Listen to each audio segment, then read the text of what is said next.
আসসালামু আলাইকুম। করোনাকে মানুষ যখন ভুলতে বসেছিল, তখন করোনা আবার নতুন ভেরিয়েন্ট নিয়ে এসেছে।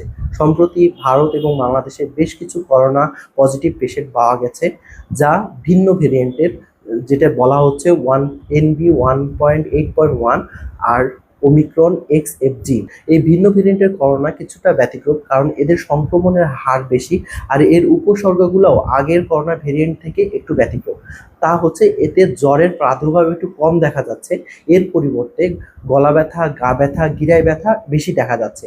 তাছাড়া এই সকল ভেরিয়েন্টের করোনাতে সরাসরি নিউমোনিয়া আকার ধারণ করছে, এবং যাদের পূর্বে থেকেই রোগ প্রতিরোধ ক্ষমতা কম, তাদের পরিস্থিতি একটু খারাপ করে তুলছে। তো এই করোনা প্রতিরোধে আমাদের আগের যে ভালো কিছু অভ্যাস রয়েছিল, সেগুলো আবার ফিরিয়ে আনতে হবে।